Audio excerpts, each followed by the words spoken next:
Hola, apreciada audiencia, de nuevo gracias por vuestra hospitalidad y por permitirnos a mi alter ego María Molina, de quien les habla, ingresar en vuestros hogares o lugares donde quiera que se encuentren. Hoy vamos a presentar un video que va a tener a tres grandes, cada uno en su especialidad. A un español de nombre Nicanor Zabaleta, arpista, a un ruso de nombre Leon Theremin y a un sueco de nombre Hugo Emil Alfven. Este conversatorio está antecedido por una obra de Peter Tchaikovsky. Esto tiene una doble finalidad. Una, cuando iniciamos con el Ave María de Schubert en ocasión de Pablo Casal, y así sucesivamente. Pero también tiene otro objetivo, que, a ver si me acompañan con esta idea. Esto de estar prohibiendo a un músico por no manifestarse en contra de la guerra de Putin, como hicieron con algún director que antes hablé de Berlín y algún otro, a mí me parece totalmente incorrecto. A ver, me explico. En una guerra hay tres ciencias humanas y una artística. La guerra del alimento, primero que nada. Segundo, la guerra de la ciencia médica. Tercero, ahora la psicológica, porque hay muchos niños con miedo. Y el arte es la sublimación de la guerra. Esto es, no solamente que es el antónimo, es la antinomia de la guerra. De suerte pues que esa es la intención de poner a Tchaikovsky. Porque ¿por qué la música de Tchaikovsky va a ser prohibida? O alguien me ha dicho que los libros de los rusos también están prohibidos. Eso guarda alguna relación muy atrasada con Alejandría, que todavía no se sabe quién la quemó, los libros de Alejandría. Se dice que fue César, por ejemplo, con César hubo un incendio, pero varios siglos después. Entonces después dicen que fueron los árabes, los cristianos, con la cruzada, todavía no se sabe. Pero sí ocurrió en Bagdad, pues, por los musulmanes.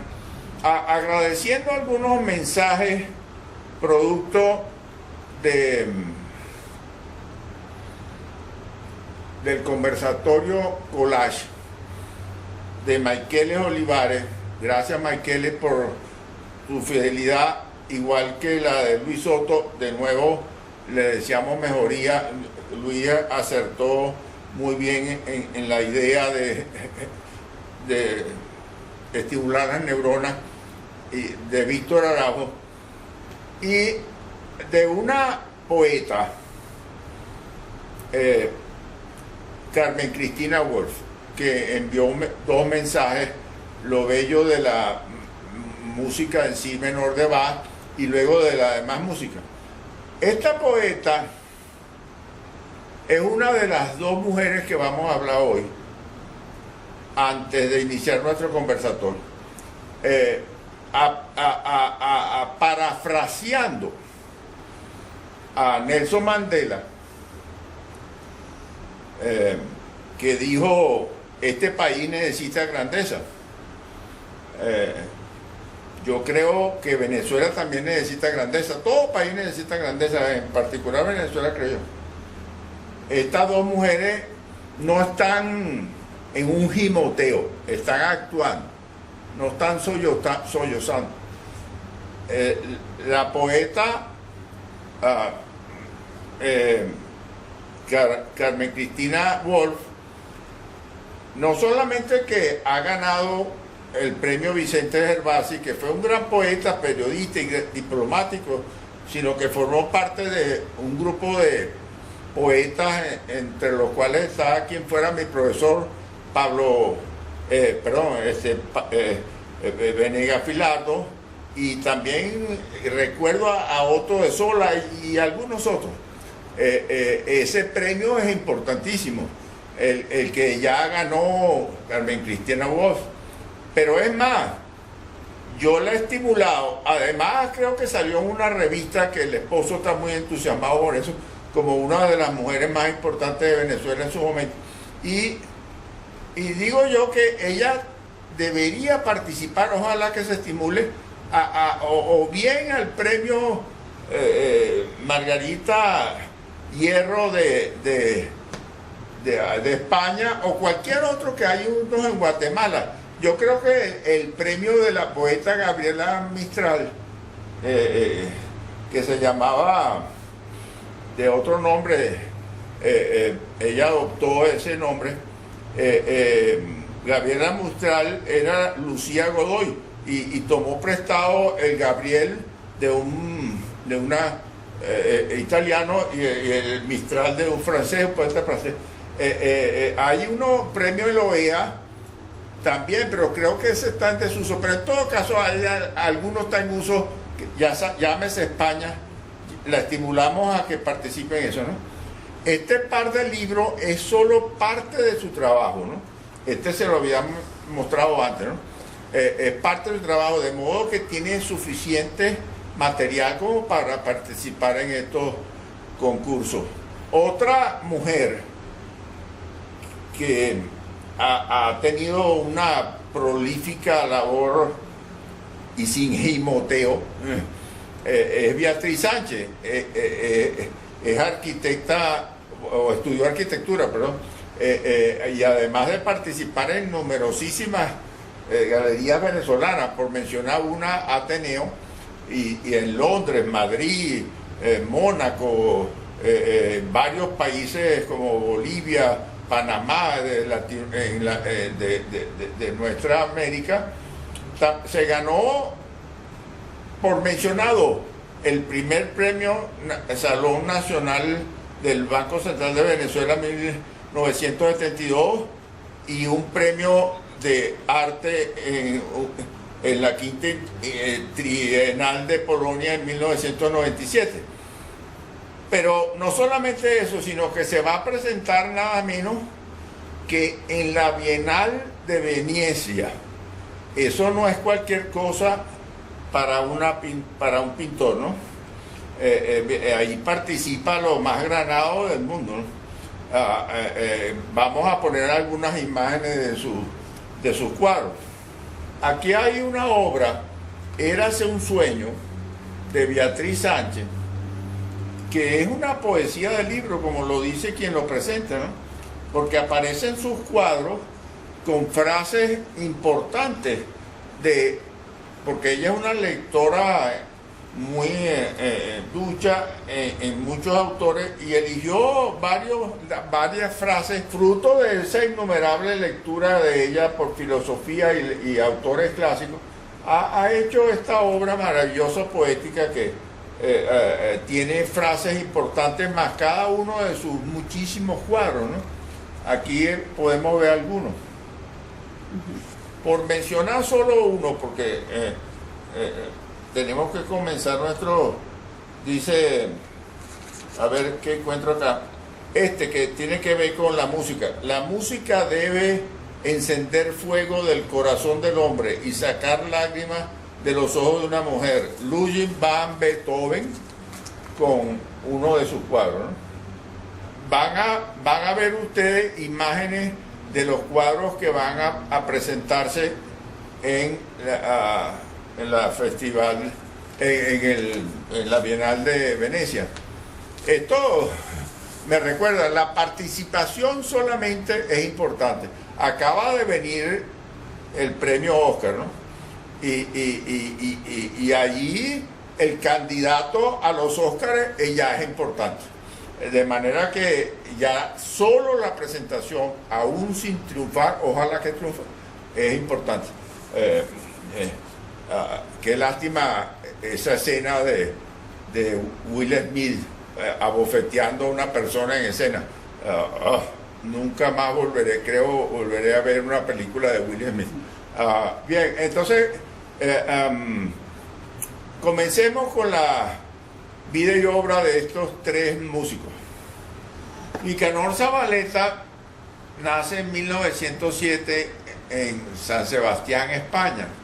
Su padre, pintor de nombre Pedro, su madre Isabel Zola, que era dueña de un par de carnicerías.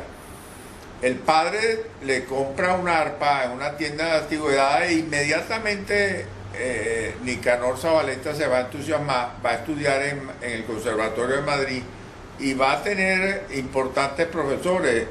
Podemos mencionar a Vicente de Tormo o Luisa Menarque, pero en París también va a tener varios profesores que va a comenzar en 1926 y allí un año más tarde va a ofrecer su primer concierto.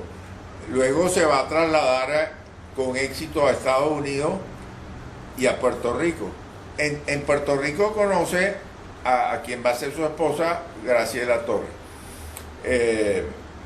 Se van a instalar en San Sebastián, va a realizar una gira por Europa y junto con sus conciertos va a tener una prolífica actuación como educador en Italia primero y en otros países.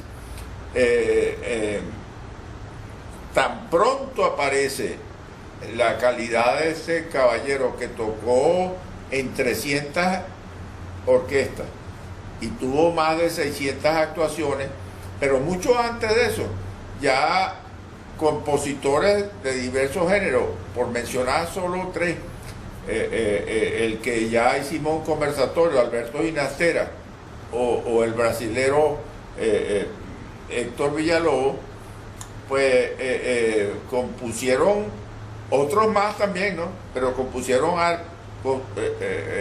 obras de orquesta y arpa porque él tocaba arpa, ¿no? Juan Vicente Lecuna, venezolano, compuso una sonata para él. Además vendió 3 millones de discos. Él trabajaba con 2 arpas de marca Erard, muy antigua,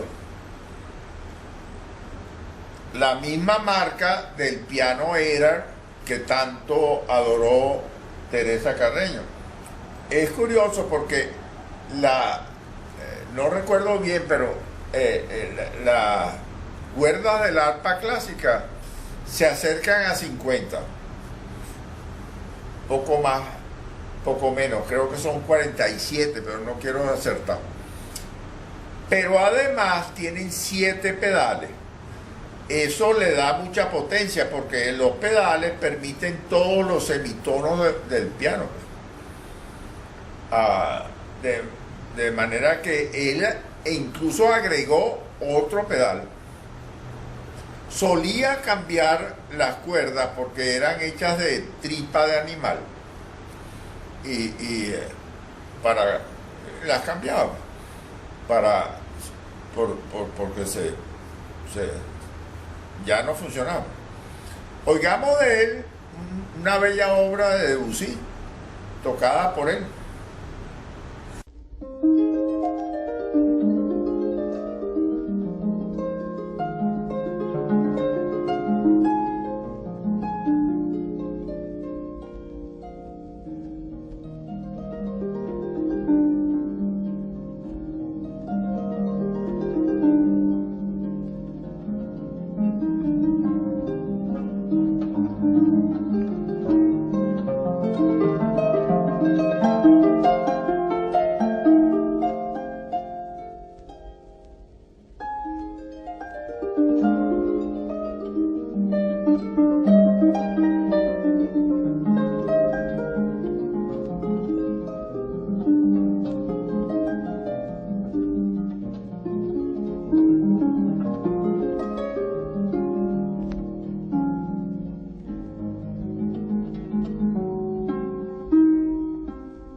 era una de sus frases favoritas, era más importante ser que parecer. Y tuvo una gran hecho en ¿no? Porque para su momento la, el arpa, que no tiene nada de malo esto que voy a decir, pero para su momento era muy de música romántica y muy apropiada para las mujeres. De hecho sigue siendo, ¿no? Pero él rompió eso y ya aparecieron artistas hombres. Es igual que, porque todo instrumento sirve para ambos sexos. Fíjense que ustedes ven ahí violinistas, ¿no? Yo encontré en el caso del contrabajo una mujer, tal vez dos, que toca contrabajo, pero todos los instrumentos son hechos para los sexos. El contrabajo, claro, es un problema para la mujer por el tamaño y ese tipo de cosas, pero solo por el tamaño, no por el instrumento. Ahora, él también trabajó, convirtió el arpa en un vehículo para decir música nueva y novedades musicales, trabajó ofreció recitales en las mejores orquestas, llámese Israel, París, Madrid, Filadelfia, Salzburgo, Varsovia o Londres, ¿no? Estuvo en Venezuela, si mal no recuerdo, unos 4 años, en época en que Venezuela estaba presidida por Rafael Caldera. Y menciono esto porque él ofreció pues un recital en la Casona y se cuenta que la primera dama, doña Alicia Pietri de Caldera, fue una de sus discípulas predilectas, pues que él hablaba muy bien de ella. Él va a ganar un premio de música de España en 1983. Ganó varios, pero vamos a mencionar solo dos. Y la Gran Cruz de Alfonso X el Sabio. Espero que algún día hablemos de este hombre, Alfonso X el Sabio, porque también escribió música. Oigamos ahora a Nicanor Zabaleta interpretando a Isaac Albéniz.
Él tenía como hobby la numismática, la pintura, la arquitectura y especialmente la poesía.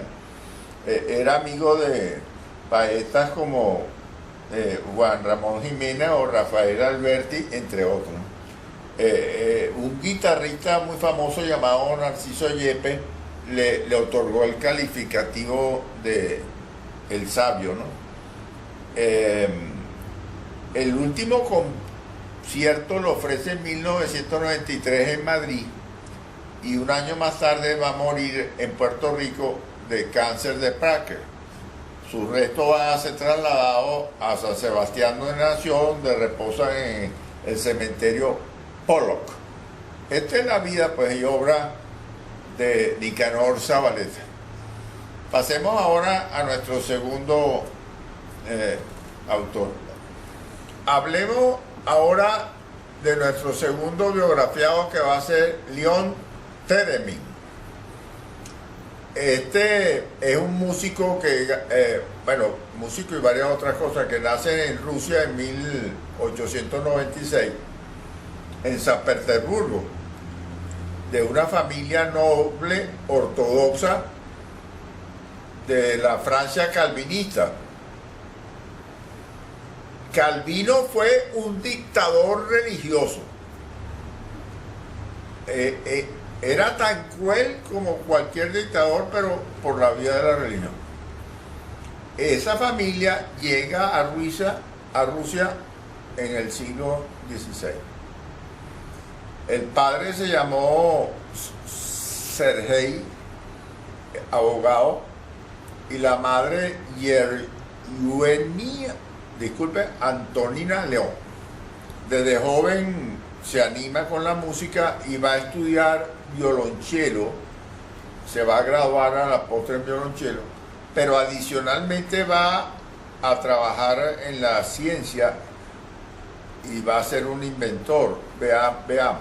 En paralelo con la música, violonchelo, va a estudiar física, va a estudiar electricidad y va a estudiar mecánica. Este es un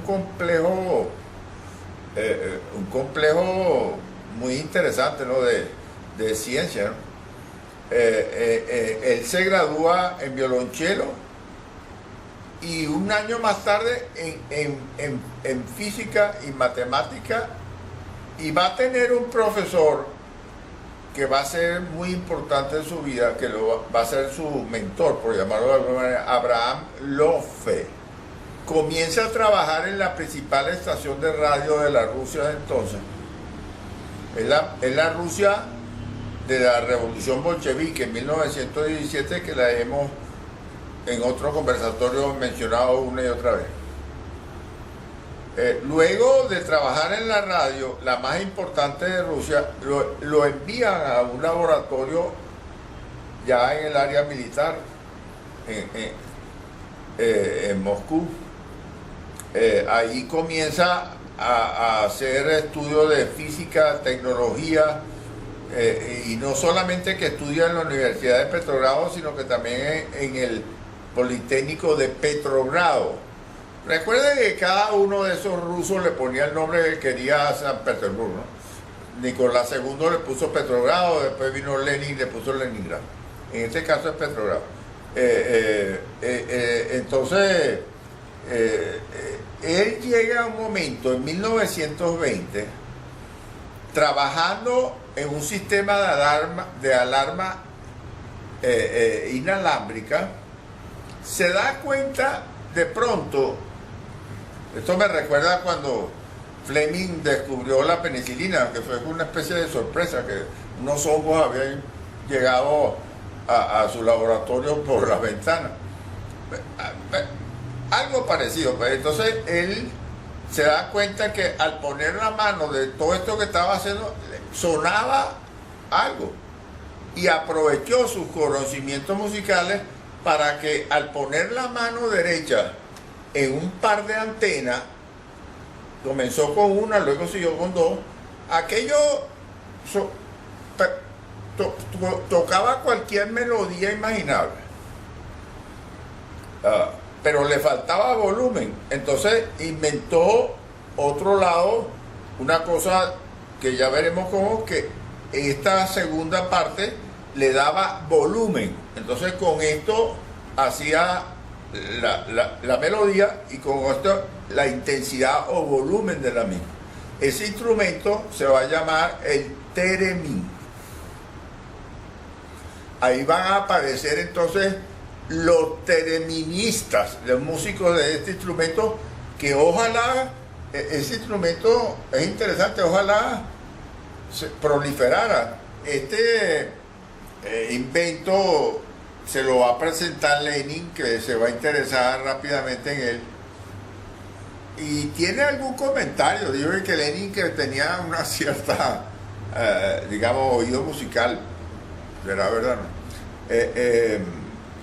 Pero él va a comenzar a tener importancia en la URSS por este invento que estarán persiguiendo. Él logra obtener una patente después de 3 años. Conoció a gente importante, vamos a mencionar a Einstein, por ejemplo. Y luego comienza un proceso en donde ese invento lo va a presentar en Europa y en Estados Unidos. En Estados Unidos específicamente es un momento difícil porque está comenzando el comunismo allá. Estados Unidos ya saben cómo es la cosa. Entonces él va a interpretar en la Filarmónica de Nueva York en 1928. Conoce a una mujer que va a ser la número 1 en interpretación de su instrumento, que es Clara Rock Moore. Sigue perfeccionando el invento para lograr mayores posibilidades electromagnéticas y de luminiscencia. Vende los derechos a la RCA y comienza a trabajar en otros instrumentos como la rítmica, el llamado rítmica. En 1930, 10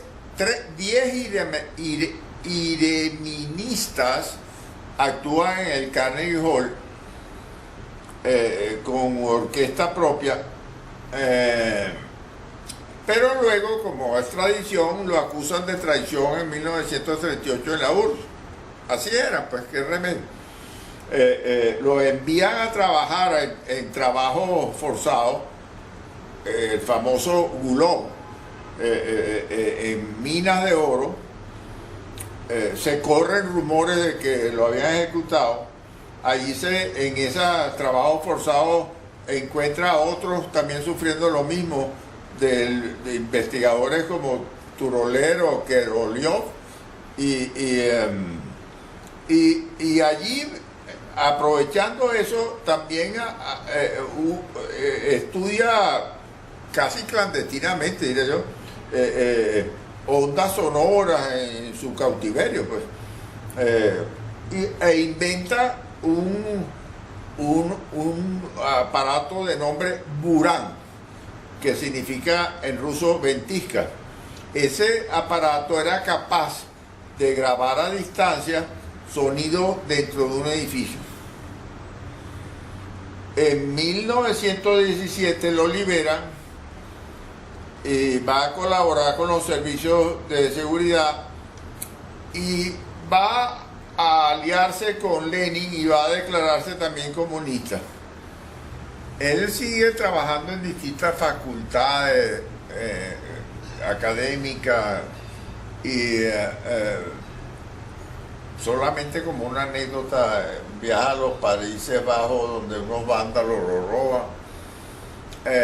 Pero en 1943, Stalin en el poder, lo contratan para la inteligencia soviética y él siempre se declaró comunista, de manera que lo que está haciendo lo hizo con el mayor interés.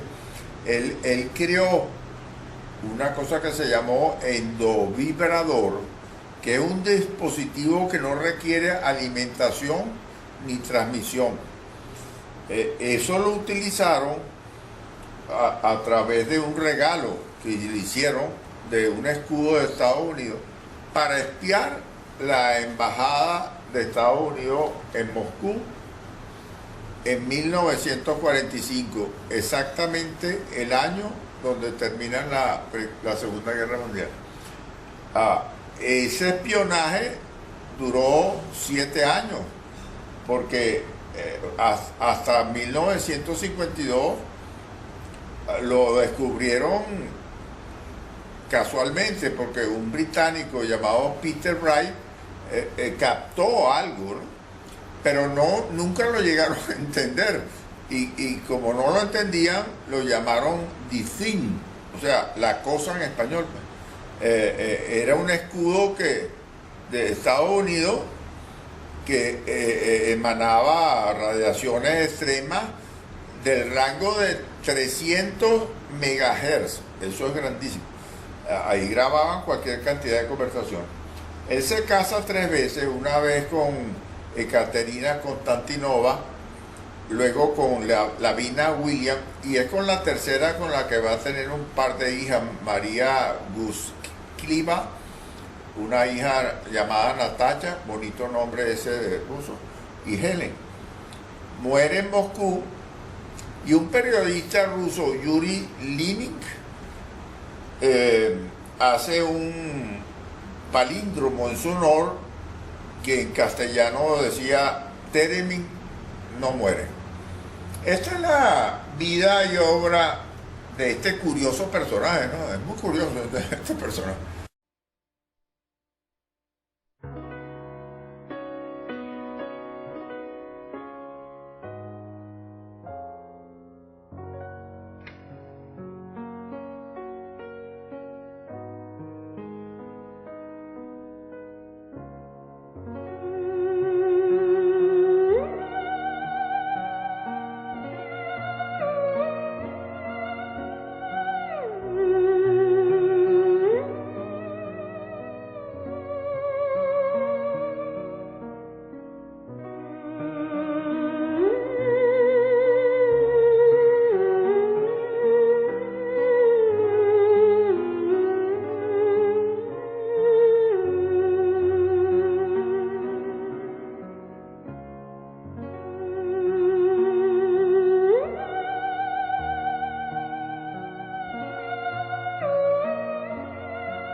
Por vez primera vamos a hablar de la música en Suecia. El autor es Hugo Emil Elfven. El padre se llamó Ander, la madre Lotten Axelsson Pucke. Nace en Estocolmo en 1872, va a morir en Falun en 1960. Estudió en el Real Conservatorio de Estocolmo 4 años. Su instrumento va a ser violín. Recibe clases particulares de composición. Se gana la vida tocando violín en la Ópera Real de Estocolmo y en una orquesta sueca de la costa, cuyo complicado nombre en sueco es Ovkopejet.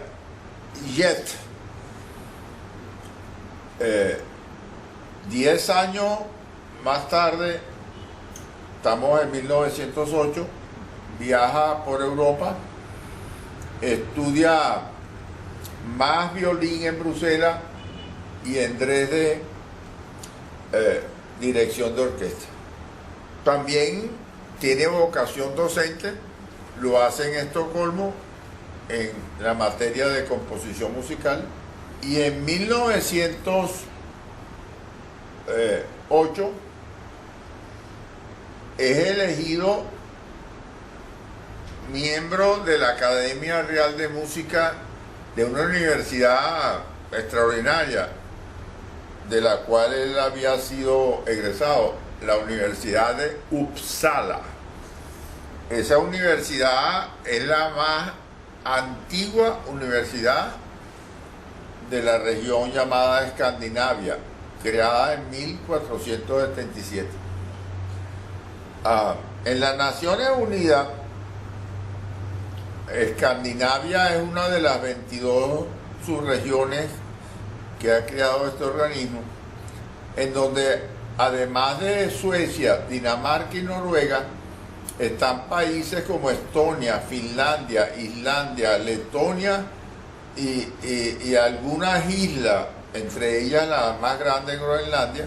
En esa división de la ONU, yo volvería a insistir en el pecado original que ocurrió sin culpa de nadie, ¿no? Cuando Estados Unidos de Norteamérica se llamó así, Estados Unidos de Norteamérica, hubo una confusión general de qué era América. De hecho, hay un presidente norteamericano que decía, nosotros somos americanos. El caso es que entre esas regiones, ustedes buscan cualquiera de los continentes, África, Asia y Europa, menos América, y quitemos los insulares, pues Oceanía, pero los otros continentes tienen este y oeste. Eso es importantísimo. América no lo tiene, aunque tiene el Pacífico por un lado y por otro lado otra cosa, ¿no? Pero es clasificado norte, centro y sur. Eso ha sido un pecado, porque ahora los del sur somos los malos siempre, los del centro, y los del norte los buenos. Algo así, el llamado sollozo de tanto, ¿no? Pero no pusieron nunca este o oeste, no entiendo por qué, porque tiene un Pacífico por un lado enorme. Pero bueno, él forma parte del coro masculino, el coro. Este músico es de temperamento romántico, influido por Wagner y por Strauss, hijo, y es de los mejores músicos de su país, acompañado por Franz Berwald, otro de su país, y William Stenhamerson. Él usó mucho el folclore de su país y eso lo trasladó a sus rapsodias, danzas típicas, un poco lo que hizo Liszt también con las húngaras. En la sinfonía hay una estructura clásica, y era un hábil orquestador, ¿no? Vamos a oír una pieza bellísima, muy liviana, es muy ligera y suave, ¿no?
Además de esta obra, él compuso obras para piano, música de cámara, oberturas, marchas, 5 sinfonías, poemas sinfónicos y rapsodias suecas,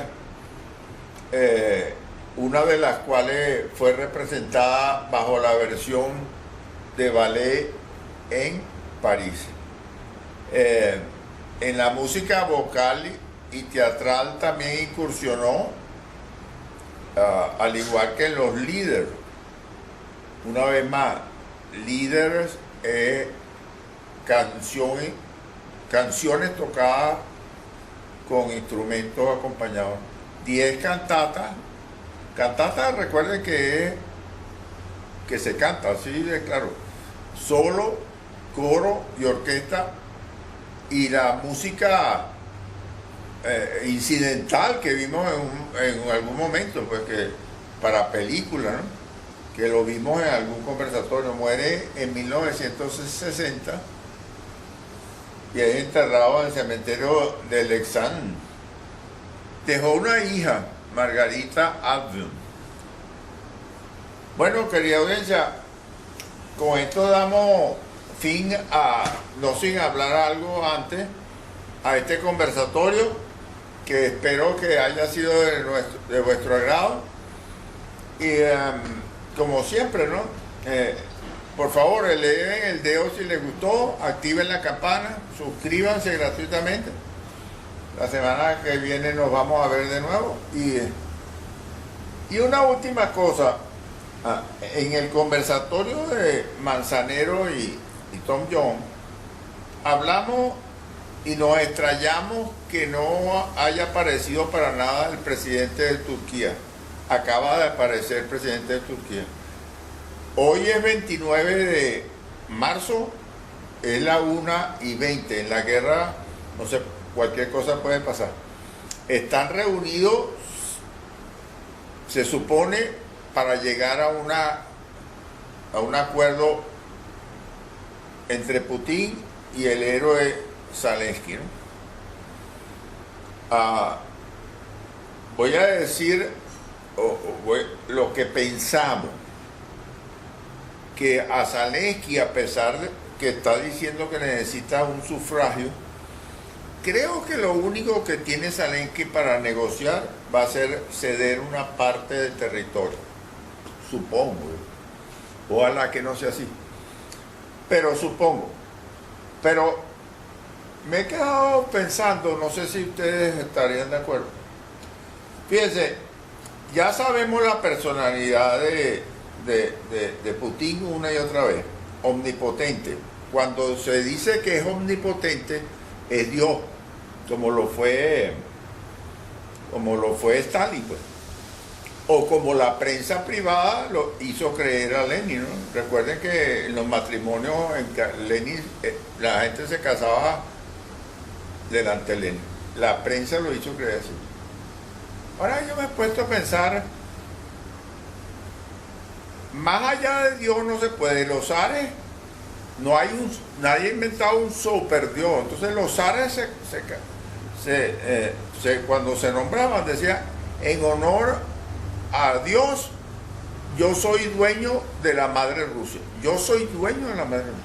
Más alto no se puede llegar. Ahora, si hacemos una vinculación y Putin se crea un zar con corbata, ¿por qué no pensar que también se cree un Dios? Entonces yo me he puesto a investigar hasta donde he podido. Y miren, fíjense esto, a ver si están de acuerdo. Él inicia la guerra de Ucrania a algo así como 24 de febrero y la termina el 18 de marzo. Esa fue la de Crimea en 1814. Pero repite lo mismo. Empieza ahora el 25 de febrero, si me equivoco, pero a fines de febrero. Pero la desarrolla en marzo. Si nos vamos al calendario romano, que tenía 10 meses, el primer mes era marzo, pero no se llamaba marzo, se llamaba Marte, porque estaba ese mes era en honor del dios de la guerra. Curioso, ¿no? Dejemos eso en la nube a ver qué ocurre si ahora que se están sacando algunos elementos que no eran disponibles en la época, sobre todo en la soviética, salen personas hablando de quién fue Khrushchev, del traidor de Leonid Brezhnev, de cómo Khrushchev fue humillado y enviado a una casa después de que lo tumba, el traidor de Brezhnev. Todas esas cosas están saliendo hablando por ellos mismos, por los interventores. De manera que algún momento, a lo mejor yo he pasado la vida terrenal, se hablará de esto. Dejemos eso allí. ¿No será el amigo Putin omnipotente en honor al dios de la guerra Marte? Bueno, decíamos pues lo mejor en esas conversaciones de la paz y no que vuelva otra vez la guerra. Querida audiencia, ha sido un honor y un privilegio hablar para ustedes. Hasta más tarde. Un placer. Chao.